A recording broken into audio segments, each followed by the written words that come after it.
Hey guys, welcome back to my other blog. তো আজকে হচ্ছে তোমার সব খুবই ভালো আছো। আবার একটা নতুন ভিডিও নিয়ে চলে এসেছি তোমার জন্য। তো এটা হচ্ছে আমার ডেলি রুটিন ডে 45। তো আজকে দিনটা শুরু করলাম সকাল থেকে, এখন যাচ্ছি কাজে খড়গপুর। তো আজকে দিনটা কেমন কাটে করে তোমাদেরকে দেখাবো, সাথে থাকবে, ভিডিওটা এন্ড করবে না। চলে এসেছি কোম্পানিতে। তো আজকে একটু লেট হয়ে গেল, 9টা 3 বেজে গেছে, মানে 9টার সময় এন্ট্রি করতে হয় গেটে। তো আজকে একটু লেট হয়ে গেছে। তো ঠিক আছে, এখন ড্রেস চেঞ্জ করবো, তারপরে কাজে লাগবো। তো এখানে ভিডিওটা স্টপ করছি, আবার খাবার টাইমে দেখা হবে, ঠিক আছে। তো গাইস, এখন বাজে 1:30। তো এই মাত্র আমি খেয়ে করে উঠছি।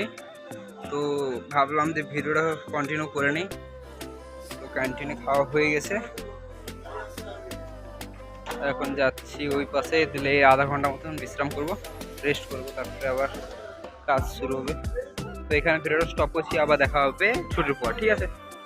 তো গাইস, এই মাত্র ডিউটি থেকে বেরোলাম, মানে এখনো গেট থেকে বেরোয়নি, সিগনেচার করিনি, মাত্র ছুটি হলো।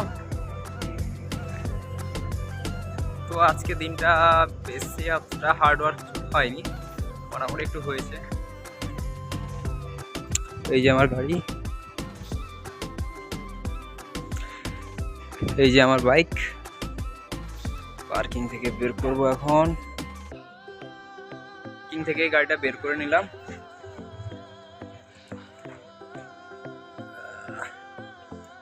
এখন যাবো গেটের পাশে, গেট পাস হবে, এখন বাইরে বেরোবো, সিগনেচার করতে হবে। তো চলো, তো গেটে সিগনেচার করে নিয়েছি, এখন বাইরে বেরিয়েছি। এখন যাবো মামার পাশে, মামাকে ওইখান থেকে নিয়ে যাব। মানে আমার সাথে মামা যাবে আর একটা ওর বন্ধুরা যাবে। তো আমরা 3জন এসেছি, 3জন যাবো, ঠিক আছে। চলো। তো গাইস, কাজ থেকে চলে এসেছি। তো বাড়ির পাশে একটা ছোট্ট বোনের একটা বার্থডে সেলিব্রেশন হচ্ছে, তো দেখাচ্ছি না। এই ছোট বোনটার বার্থডে সেলিব্রেশন হলো। তো গাইস, বাড়ি এসে চান করে এখন বার্থডে সেলিব্রেশনে এসেছিলাম। তো বার্থডে সেলিব্রেশন হয়ে গেছে। তো আজকে দিনের ভিডিওটা কেমন লাগলো কমেন্ট করে জানাবে, ঠিক আছে। আর যদি ভালো লাগে লাইক করে দেবে। আবার দেখা হবে নেক্সট ব্লগে, বাই।